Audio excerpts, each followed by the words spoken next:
Hey, how's it going? And if this is the first time you've been visiting my channel, I'm Ryan Desjardins, and I'm on a journey to go from bad health to rad health. So Ryan A. Desjardins, my initials are RAD, so rad. And I've been in bad health for a long time, and I want you to join me on this adventure in seeking better health and reducing obesity in the United States and around the world. And please subscribe, leave comments, ask questions, make sure you click the little bell next to the subscribe button, and I hope you'd enjoy today's video. So today I decided I wanted to talk about non-scale victories, and I did a short little video earlier about non-scale victories, but I wanted to talk about it now that it's been 6 weeks or almost 6 weeks since my vertical sleeve gastrectomy, and really what are the things that have changed? What are the things besides weight? Because the scale can be such an evil tool. Sometimes it motivates you, but it can also demotivate you. It can knock you right off track and send you down a path of, not coming back. I've done that so many times in the diets that I've done in the past, and I really don't want to do that this time. So my focus as I go through my journey are non-scale victories. What are those things that are the byproduct of getting healthier and losing weight, of course, but what are the benefits that I'm seeing that doesn't tie right into a number on the scale, body changes and things like that. So let's get right into it. So the first thing on my list for non-scale victories during this first 6 weeks are medications. Now, I was diagnosed with diabetes almost a year ago, and I've had hypertension for years and years, well over a decade, probably 2 decades now, maybe even more than that. I'm getting kind of old. I probably started high blood pressure medication when I weighed in my 230-ish range, and by the time I reached my top weight, which was around 320, I was on 4 medications and on a couple of diabetes medications, and probably on the verge of adding another diabetes medication before I had the surgery. And that has already changed in this first 6 weeks after the surgery, between the surgery and my fitness journey of walking and pushing myself in that regard. So all my diabetes medications, there was just 2 of them, but it wasn't very well controlled, and I know I was going to have another one coming up soon, but my blood sugar is totally normal right now. In fact, it's low normal. I'm not on any diabetes medications, and I'm hoping that the diabetes is, going to be like full remission. It may come back up in the future someday when I get older, but hopefully I can just manage this with food for the rest of my life and not have to worry about taking any medications for that. The other medication was the blood pressure medications, and those have I've gone from 4 down to 2, and then one of those 2 has been just recently reduced by half. So I'm continuing to make progress in that area too. They're just major non-scale victories. My lineup of pills that I get in the evening is getting shorter and shorter and shorter, and that's an awesome thing.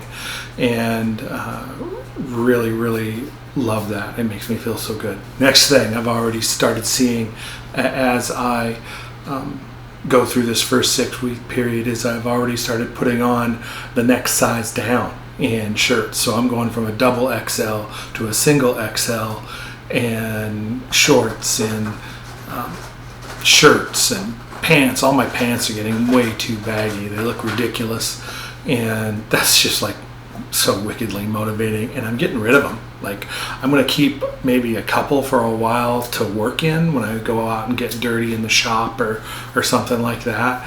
But for the most part, as these things get looking too ridiculous, I'm getting rid of them.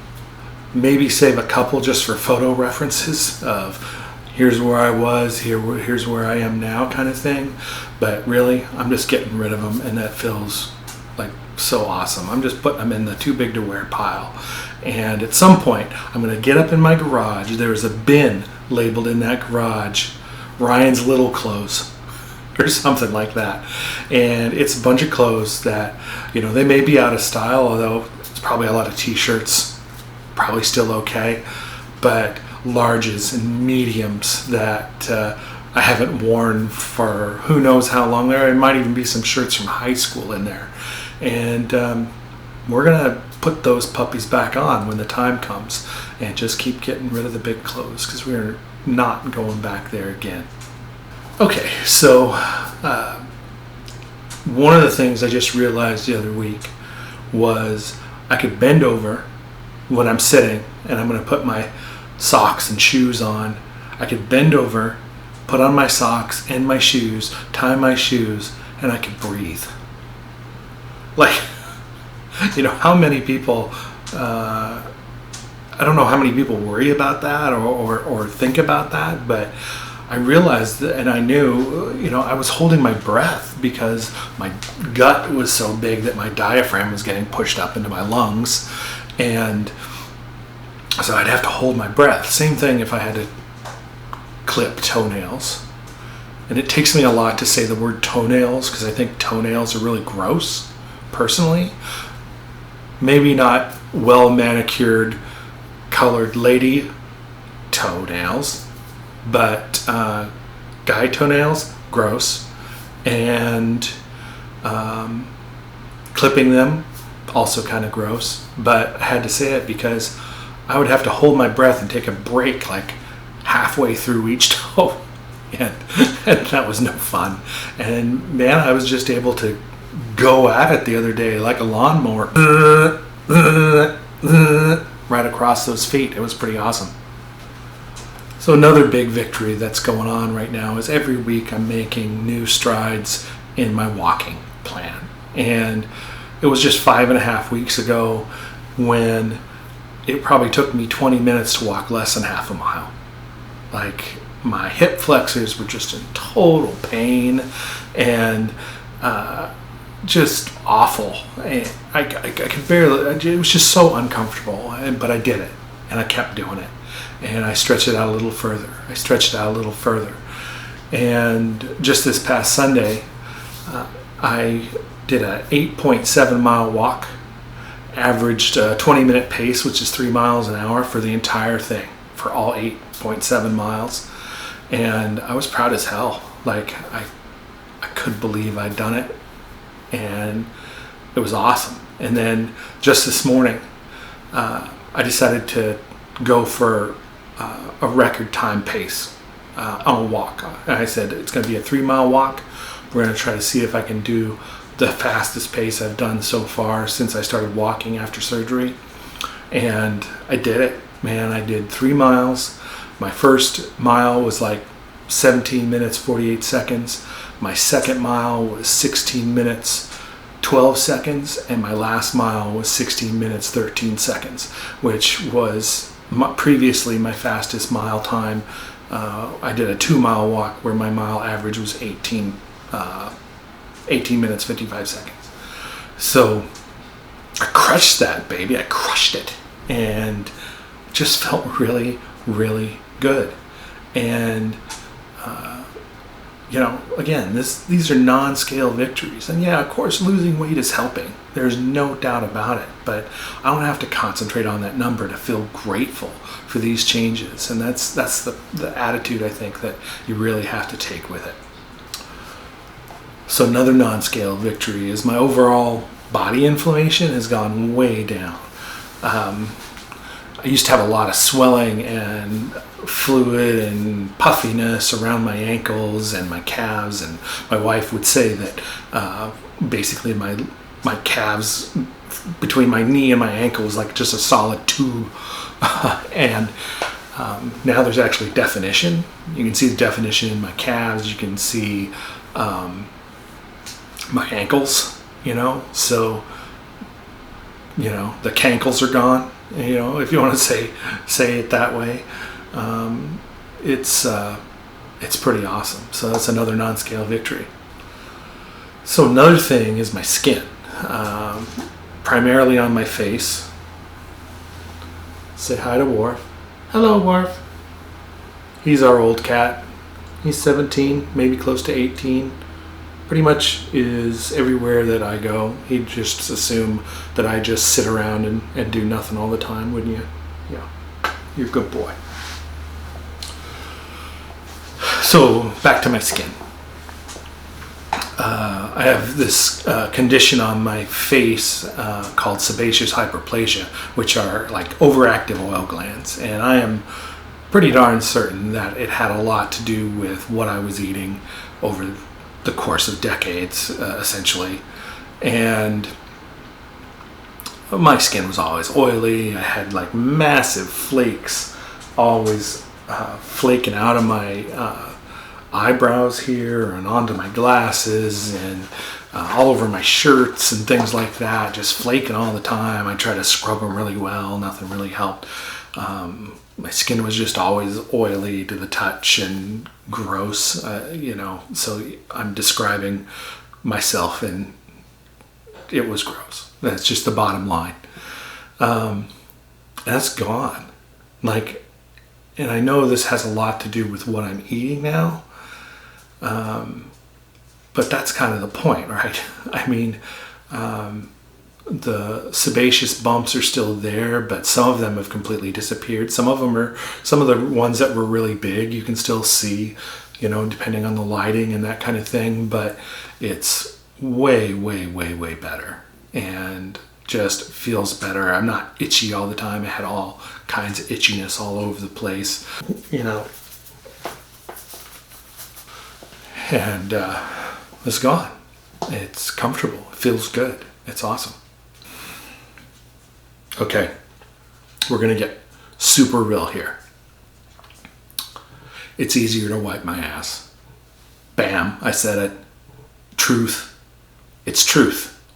And it was one of the things I was most, even though, I don't generally do that in public, it was embarrassing to think about it. Embarrassing to me. And made a lot of difference when the weight started coming off and everything got more flexible and easier and that kind of stuff. So major non-scale victory right there. As uncomfortable as it might be to talk about, like I said, total truth, and it's a victory. Cider. No, there's Cider. He's a little jumpy. So the next non-scale victory that I'm going to talk about is just my general motivation and desire to do things around our property, around our home.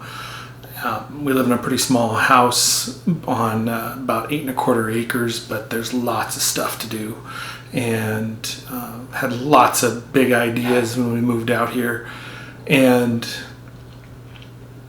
really it's going slowly because I'm a sloth, and I feel myself coming out of that and getting a lot more motivated to do things and complete things and do projects and work on things with my wife and daughter and everything. I think it's going to be really great over the course of the next several years. We're going to get a lot of stuff done here, and it's going to be really exciting to see this place change and everything. And the last thing that, the last sort of non-scale victory that is really evident, and you might even notice a little bit of this from my first few videos to this video, is not just my energy, but my happiness overall is much better. And I just feel better. I'm happier. I'm more motivated. My wife sees the old me coming through and things like that. And I'm just really, really grateful for that. And all this is all tied back to, the surgery, sort of the biology reboot, and just taking this chance I have to lose the weight and making the most of it, and concentrating on these non-scale victories are what's guiding me to make good choices.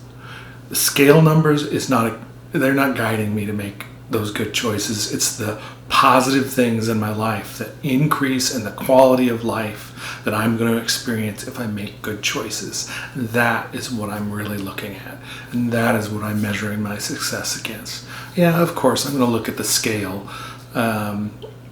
because it's part of it, right? They weigh you when you go to the doctor. They're going to do a body composition the next time at my 3-month visit. So it's part of it. But those non-scale victories, those are the really important ones, and the ones that I'm looking forward to continue on seeing as I go through this process. So in closing, my goal is not to only achieve what I want to accomplish. I want you, I want others, I want as many people as possible to be inspired to decide to make changes in their health, in their diet, whatever the case may be. Whether you choose surgery or don't choose surgery doesn't really matter. There are steps you can take, and maybe you failed before doesn't mean you can't give it a go again. It's better than just giving up. And if you are kind of giving up, look to therapy, look to friends, look into weight loss surgery. Now, one thing to keep in mind is you cannot do this surgery unless you're in the right frame of mind, because those bad feelings, self-doubts, things like that can just carry over and cause the same problems with a new stomach. So you've got to have your mind right and feel confident that your mind's right if you decide to do surgery. But if you do it, it does open up this brand new tool that gives you this window of opportunity to really build new habits without sort of that specter of the ravenous hunger that you had before. And there are definitely lots of people out there that are successful without surgery, and I'm totally on board. That wasn't me. I'd been through every diet in the book, couldn't do it. So I support either way you want to tackle this, but I just want us to do something together and move forward and get everybody on a good, healthy track. And if that's something that you're interested in, please subscribe, comment, ask questions, share with other people, share on social media, forward these things to other people you think might be interested in learning more about weight loss surgery and life after surgery and just health in general, because there's a lot more coming on this channel, and I really appreciate the people that are you guys that are watching and hopefully getting something out of it. Until next time, take care.